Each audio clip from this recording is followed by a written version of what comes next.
가족을 지키는 일은 선합니다. 성경은 가족을 귀히 여기고 돌보고 책임지라고 명령합니다.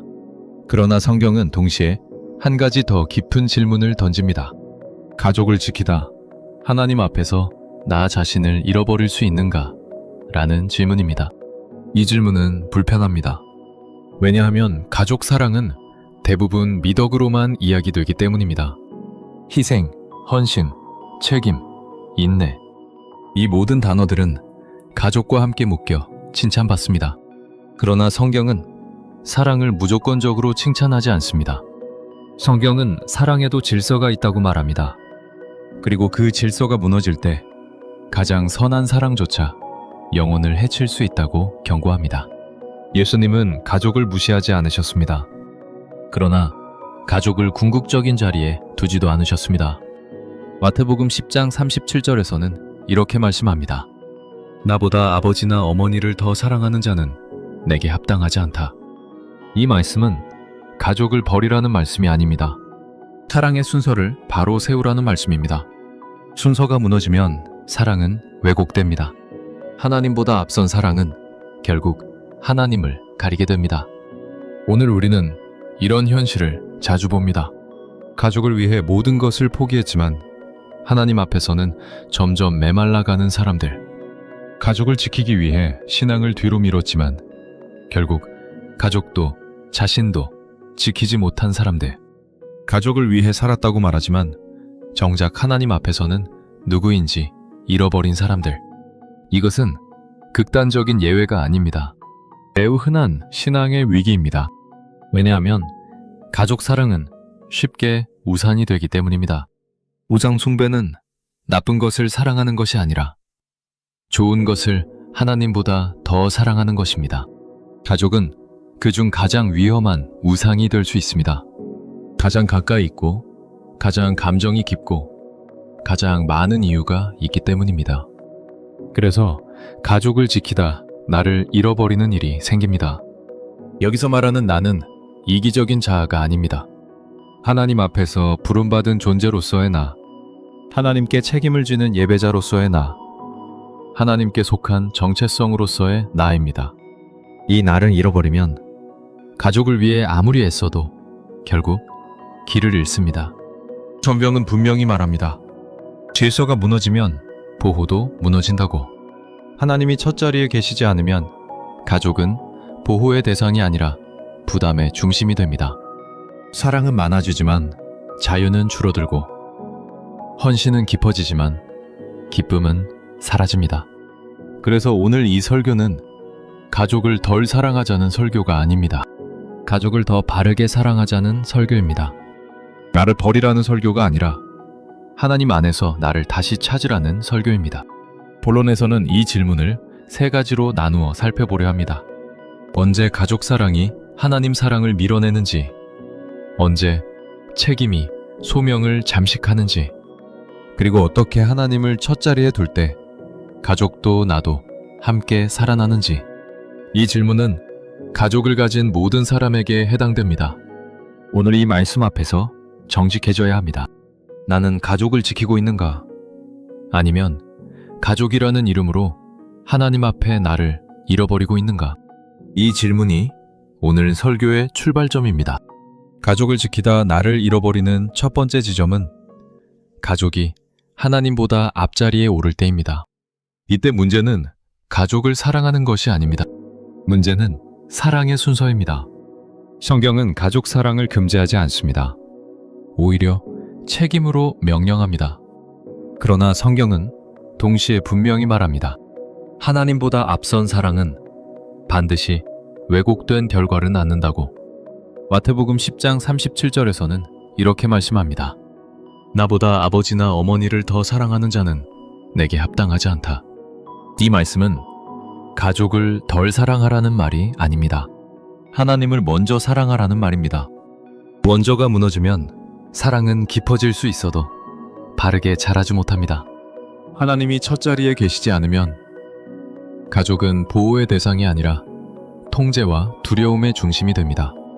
가족을 잃을까 두려워 신앙의 기준을 낮추고 갈등을 피하기 위해 진리를 침묵하며 평화를 유지하기 위해 순종을 미룹니다. 이 모든 선택은 겉으로 보면 희생처럼 보일 수 있습니다. 그러나 실제로는 하나님 앞에서의 정체성을 조금씩 내어주는 과정입니다. 사랑하는 여러분, 성경은 우상 숭배를 나쁜 것을 사랑하는 것으로 정의하지 않습니다. 좋은 것을 하나님보다 더 사랑하는 상태로 정의합니다. 그래서 가족은 가장 쉽게 우상이 됩니다. 가장 선하고 가장 자연스럽고 가장 정당해 보이기 때문입니다. 가족이라는 이유는 거의 모든 타협을 합리화할 수 있는 힘을 가집니다. 우리는 이렇게 말합니다. 지금은 가족이 우선이다. 하나님도 이해하실 것이다. 나중에 다시 바로 세우면 된다. 그러나 성경은 나중을 신앙의 범주로 인정하지 않습니다. 순종은 언제나 지금의 문제이기 때문입니다. 하나님보다 앞선 사랑은 결국 하나님을 뒤로 미루게 만들고, 하나님을 뒤로 미루는 습관은 하나님을 중심에서 밀어냅니다. 그 결과 가족을 위해 살고 있다고 느끼지만 실제로는 하나님 없는 방식으로 가족을 떠안고 사는 상태가 됩니다. 이때부터 헌신은 기쁨을 잃고 책임은 부담으로 변하며 사랑은 자유를 잃습니다. 그리고 서서히 나가 사라집니다. 여기서 사라지는 나는 이기적인 자아가 아닙니다.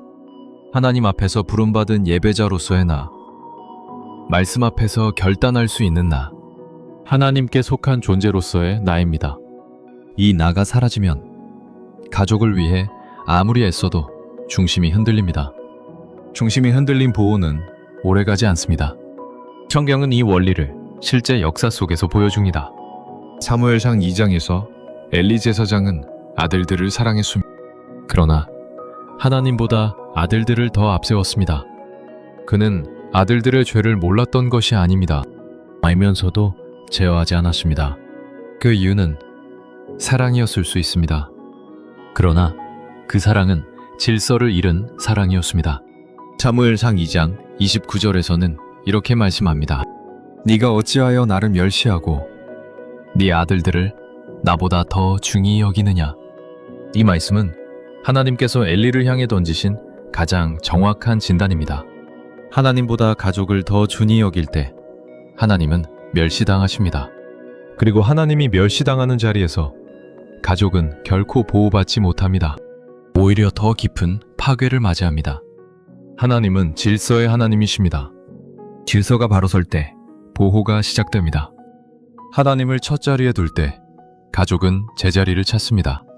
반대로 가족을 첫 자리에 둘 때 하나님도 가족도 왜곡됩니다. 그러므로 반드시 질문해야 합니다. 나는 가족을 사랑하는가? 아니면 가족에게 매여 있는가? 나는 가족을 위해 순종을 미루고 있지는 않은가? 나는 가족을 잃을까 두려워 하나님 앞에서의 정직함을 포기하고 있지는 않은가? 이 질문 앞에서 정직하지 않으면 우리는 계속 가족을 지키다 나를 잃어버리게 됩니다. 하나님은 가족을 빼앗기 위해 첫 자리를 요구하지 않으십니다. 하나님은 가족을 살리기 위해 첫 자리를 요구하십니다. 이것이 첫 번째 진리입니다. 가족이 하나님보다 앞자리에 오를 때 나는 반드시 사라집니다. 그러나 하나님이 첫 자리에 오를 때 비로소 나도 가족도 함께 살아납니다. 가족을 지키다 나를 잃어버리는 두 번째 지점은 책임이 소명을 잠식할 때입니다. 이 지점은 매우 교묘합니다. 왜냐하면 책임은 언제나 옳아 보이기 때문입니다. 가족을 먹여 살려야 하고 돌봐야 하고 안정시켜야 하고 보호해야 합니다. 성경도 책임을 부정하지 않습니다. 그러나 성경은 책임이 소명을 대신하도록 허락하지 않습니다. 소명은 하나님께서 너는 누구이며 왜 사는가를 규정하시는 부르심입니다. 책임은 그 소명 안에서 감당해야 할 역할입니다. 이 순서가 뒤바뀌는 순간 사람은 바쁘게 살지만 길을 잃습니다. 책임은 늘어가는데 정체성은 흐려집니다. 가족을 위해 쉼없이 뛰지만 하나님 앞에서 나는 누구인가라는 질문에는 점점 대답하지 못하게 됩니다. 이것이 책임이 소명을 잠식할 때 일어나는 가장 위험한 현상입니다. 우리는 흔히 이렇게 말합니다. 지금은 어쩔 수 없다. 가족 때문에 당분간은. 이 시기만 지나면 다시. 그러나 성경은 당분간 하나님을 뒤로 미루는 신앙을 인정하지 않습니다. 하나님께서 부르신 소명은 특정 시즌에만 유효한 것이 아니라 모든 시즌을 관통합니다. 하나님은 형편이 나아지면 나를 따르라고 부르시지 않습니다. 지금 나를 따르라고 부르십니다.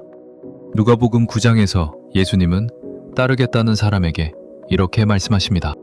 죽은 자들로 자기들의 죽은 자들을 장사하게 하고 너는 가서 하나님의 나라를 전파하라. 이 말씀은 가족을 무시하라는 말씀이 아닙니다. 소명을 뒤로 미루지 말라는 말씀입니다. 소명이 무너지면 책임은 방향을 잃습니다. 방향 없는 책임은 사람을 소진시키고 결국 분노와 허물을 남깁니다. 가족을 위해 헌신했지만 기쁨이 사라진 사람들, 가족을 위해 희생했지만 마음에 원망이 쌓인 사람들, 가족을 위해 살았지만 하나님 앞에서는 텅 빈 사람들. 이 모습은 책임이 너무 커서가 아니라 소명이 가려졌기 때문에 나타나는 결과입니다. 성경은 분명히 말합니다. 인간은 먼저 하나님께 부름받은 존재입니다. 그리고 그 부르심 위에 모든 역할이 얹혀집니다. 남편, 아내, 부모, 자녀, 가장, 보호자라는 역할은 정체성이 아닙니다. 사명도 아닙니다. 그것들은 하나님께서 주신 자리입니다. 이 자리가 소명을 삼키기 시작하면 사람은 역할 속에 갇히고 하나님 앞에서 자유를 잃습니다. 이때부터 신앙은 선택이 아니라 부담이 됩니다. 말씀과 기도는 사치처럼 느껴지고 예배는 책임을 방해하는 요소처럼 여겨집니다. 이것은 매우 위험한 상태입니다. 왜냐하면 하나님을 섬기지 않기 위해 하나님이 주신 책임을 사용하는 상태이기 때문입니다. 성경은 이런 구조를 여러 차례 경고합니다. 출애굽기에서 이스라엘 백성은 노역이 심해질수록 하나님을 부르지 못했습니다. 책임이 늘어날수록 소명은 희미해졌습니다. 그러나 하나님은 그들을 더 책임감 있는 백성으로 만들기 위해 구원하신 것이 아니라 자기 백성으로 부르기 위해 구원하셨습니다. 하나님께 속한 정체성이 회복되지 않으면 어떤 책임도 사람을 살리지 못합니다. 사랑하는 여러분, 책임은 소명을 대체할 수 없습니다. 책임은 하나님 없이도 감당할 수 있을 것처럼 느껴질 수 있지만 소명은 하나님 없이는 존재할 수 없습니다. 그래서 소명이 무너지면 책임은 사람을 살리는 도구가 아니라 사람을 갉아먹는 짐이 됩니다. 반드시 질문해야 합니다. 나는 가족을 책임지고 있는가? 아니면 가족 책임 속에서 하나님께 부름받은 나를 잃어버리고 있는가? 나는 지금 하나님께서 나를 부르신 이유보다 내가 감당해야 할 역할에 더 규정되고 있지는 않은가? 이 질문 앞에서 정직하지 않으면 우리는 계속 가족을 지키다 나를 잃어버리게 됩니다. 하나님은 책임을 내려놓으라고 말씀하지 않으십니다. 하나님은 소명 아래로 책임을 되돌리라고 말씀하십니다. 소명이 바로 설 때 책임은 짐이 아니라 사명이 됩니다. 그리고 그때 비로소 가족도 나 자신도 함께 살아납니다. 이것이 두 번째 진리입니다. 책임이 소명을 잠식할 때 정체성은 반드시 무너집니다. 그러나 소명이 바로 설 때 책임은 다시 생명을 품게 됩니다. 가족을 지키다 나를 잃어버리는 마지막 지점에서 성경은 분명한 길을 제시합니다. 하나님 안에서 나를 잃지 않을 때 비로소 가족도 함께 지켜진다는 진리입니다. 앞서 살펴본 것처럼 가족이 하나님보다 앞자리에 오를 때, 책임이 소명을 삼킬 때 우리는 결국 나를 잃어버립니다. 그러나 성경은 나를 지키기 위해 가족을 포기하라고 말하지 않습니다. 성경은 하나님 안에서 나를 다시 찾으라고 말합니다. 여기서 말하는 나는 자기중심적인 자아가 아닙니다. 하나님께 속한 존재로서의 나, 하나님 앞에서 부름받은 예배자로서의 나, 말씀 앞에서 결단할 수 있는 정체성으로서의 나입니다. 이 나가 바로 설 때 가족은 짐이 아니라 사명이 됩니다. 하나님은 가족을 지키는 가장 확실한 방법으로 하나님을 첫자리에 두는 질서를 제시하십니다. 시편 127편 1절에서는 이렇게 말씀합니다. 여호와께서 집을 세우지 아니하시면 세우는 자의 수고가 헛되다. 이 말씀은 책임을 부정하지 않습니다. 오히려 책임의 근거를 분명히 합니다. 집을 세우는 주체가 사람이 아니라 하나님일 때 사람의 수고는 헛되지 않습니다. 반대로 하나님 없이 세우는 집은 아무리 헌신적이어도 불안 위에 세워집니다. 가족을 지키기 위해 가장 먼저 해야 할 일은 더 많이 희생하는 것이 아니라 하나님 앞에 바로 서는 것입니다. 하나님 앞에서 나를 잃지 않는 사람은 가족 앞에서도 무너지지 않습니다. 왜냐하면 그 사람의 중심이 가족이 아니라 하나님이기 때문입니다. 중심이 하나님일 때 사랑은 집착으로 변하지 않고 책임은 통제로 변하지 않으며 헌신은 원망으로 변하지 않습니다. 오히려 자유가 생깁니다. 가족을 지켜야 한다는 강박에서 벗어나 가족을 하나님께 맡길 수 있는 자유입니다. 예수님은 가족을 등한시하지 않으셨지만 가족 때문에 하나님 앞에서의 사명을 흔들지 않으셨습니다. 십자가 위에서도 어머니를 돌보셨지만 그 돌봄은 아버지의 뜻을 거스르는 방식이 아니었습니다. 요한복음 19장에서는 예수님께서 어머니를 제자에게 맡기시는 장면이 나옵니다. 이것은 무책임이 아니라 하나님 안에서 책임을 재배치하는 모습입니다. 사랑하는 여러분, 가족을 지키기 위해 하나님을 내려놓으면 결국 가족도 잃습니다. 그러나 가족을 하나님께 맡길 때 하나님은 우리가 감당할 수 없는 영역까지 책임지십니다. 이것이 믿음입니다. 믿음은 책임을 회피하는 태도가 아니라 책임을 하나님께 연결하는 태도입니다. 하나님 안에서 나를 잃지 않는다는 것은 매일의 선택에서 하나님을 기준으로 삼는다는 뜻입니다.